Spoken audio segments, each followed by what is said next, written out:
गोरखाओं की आवाज को बुलंद करने के लिए चैनल को सब्सक्राइब करें और खबर को लाइक शेयर करें। उत्तर प्रदेश के मुख्यमंत्री योगी आदित्यनाथ ने लखनऊ में 11 गोरखा राइफल्स की स्थापना के 75 वर्ष पूर्ण होने पर आयोजित प्लेटिनम कार्यक्रम क्रांति शौर्य समारोह में हिस्सा लिया। इस दौरान गोरखा जवानों के शौर्य का प्रदर्शन भी सीएम योगी ने देखा। कार्यक्रम में बच्चों ने कराटे और सांस्कृतिक कार्यक्रम भी प्रस्तुत किए। सीएम योगी ने कहा कि वीर व पराक्रमी जवानों की 11वीं गोरखा रेजिमेंट लखनऊ में है। इस रेजिमेंट ने 1948 में अपनी स्थापना के बाद कई युद्ध लड़े हैं। वर्ष 1983 में लखनऊ में आने के बाद इस रेजिमेंट ने पीछे मुड़कर नहीं देखा। यहाँ के वीर जवानों ने शौर्य व पराक्रम से इतिहास के पन्नों में अपना नाम स्वर्णाक्षरों में दर्ज कराया है। उन्होंने आगे कहा, इस रेजिमेंट ने देश को कैप्टन मनोज पांडे जैसे शूरवीर दिए हैं। इस रेजिमेंट ने देश को 2 सीडीएस व कई जनरलों की परंपरा दी है। प्लेटिनम जुबली सेरेमनी में chief of defence staff general Anil Chauhan, lieutenant general AK Singh, मुख्य सचिव दुर्गा शंकर मिश्र आदि उपस्थित रहे। भारत की सेना के शौर्य और पराक्रम में कोई भी भारतीय कभी संदेह नहीं करता। मुझे स्वयं 5 जनवरी को लखनऊ में न्यू ईयर आर्मी फेस्टिवल के उद्घाटन कार्यक्रम में भाग लेने का अवसर प्राप्त हुआ था। 14 जनवरी को भारतीय सेना के वीरता पदक विजेताओं के स्वागत समारोह में भी मुझे सम्मिलित होने का अवसर प्राप्त हुआ था और मैं इस बात को विश्वास के साथ कह सकता हूं कि भारतीय सेना 140 करोड़ भारतवासियों के गौरव का प्रतीक है। देशवासी इसके शौर्य और पराक्रम को न केवल जानते हैं बल्कि उसके टूट विश्वास भी रखते हैं। भारतीय सेना का स्वर्णिम इतिहास रहा है। हमारे सैनिकों ने युद्ध काल और शांति काल में देश की रक्षा और सेवा का एक आदर्श उदाहरण प्रस्तुत किया है। अपने जीवन की परवाह किए बिना सेना के बहादुर जवानों ने कठिन से कठिन परिस्थितियों में दुर्गम स्थानों पर रहकर देश की एकता, अखंडता और संप्रभुता की सदैव रक्षा की है। उत्तर प्रदेश वीर भूमि है। धरती महान क्रांतिकारी मंगल पांडे, झांसी की रानी वीरांगना लक्ष्मीबाई, शहीद चंद्रशेखर आजाद, पंडित राम प्रसाद बिस्मिल, ठाकुर रोशन सिंह, अस्फाउल्लाह का वीर हमीद की भूमि है। देश की सुरक्षा के लिए हर लड़ाई में हमारे जवानों ने महत्वपूर्ण योगदान दिया है। अनेक वीरों ने अपने शौर्य पराक्रम से देश की सुरक्षा करते हुए प्रदेश का गौरव बढ़ाया है।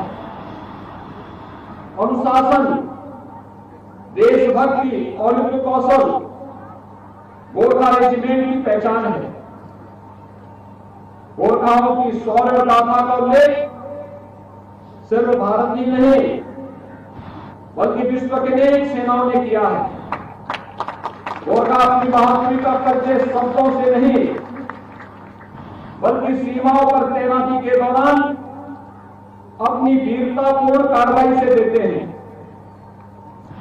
भारत में तैनात विभिन्न गोरखा रेजिमेंटों में से एक 11 गोरखा रेजिमेंट ने अपनी स्थापना के बाद कई युद्ध लड़े हैं।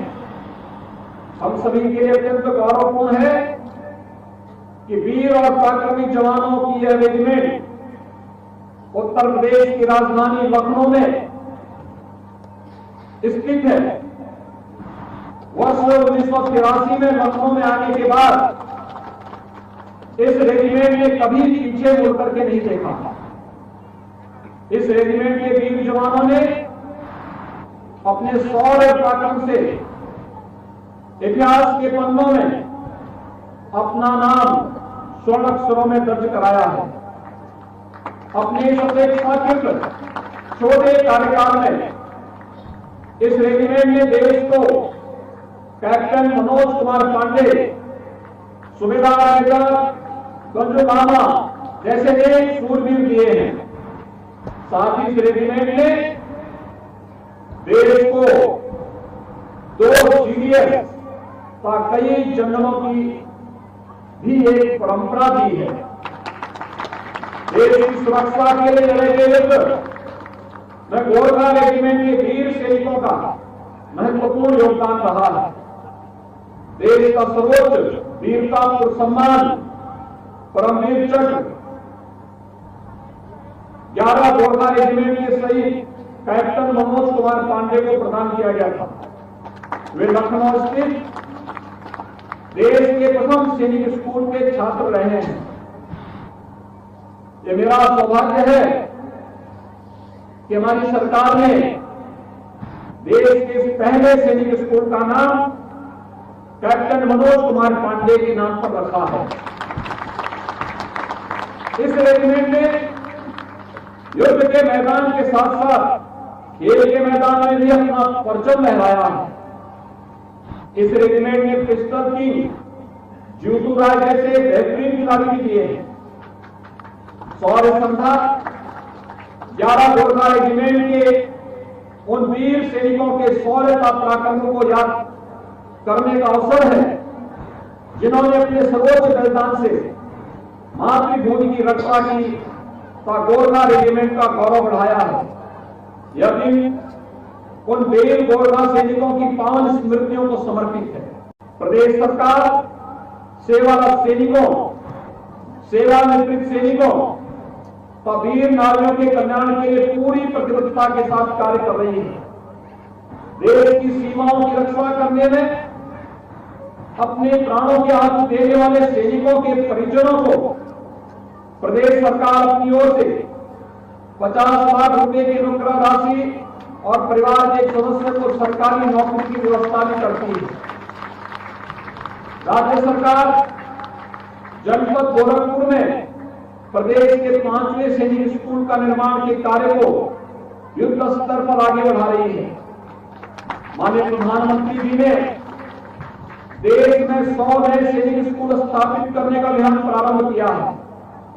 विगत 1 जनवरी को वृंदावन जनपद मथुरा में माननीय रक्षा मंत्री जी द्वारा समृद्ध गुरुकुलम बालिका सैनिक स्कूल का उद्घाटन किया गया है।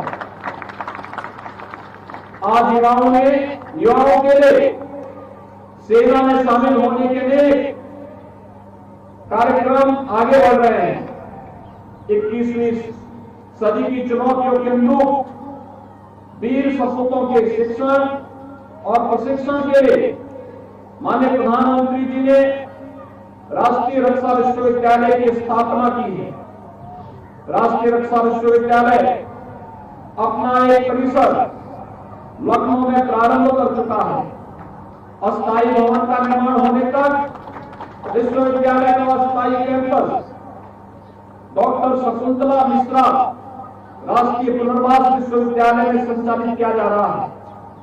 राष्ट्रीय रक्षा विश्वविद्यालय लखनऊ परिसर की स्थापना सुरक्षा बलों में शामिल होने के इच्छुक युवाओं की सुरक्षा क्षेत्र में कौशल वृद्धि के उद्देश्य से की गई है।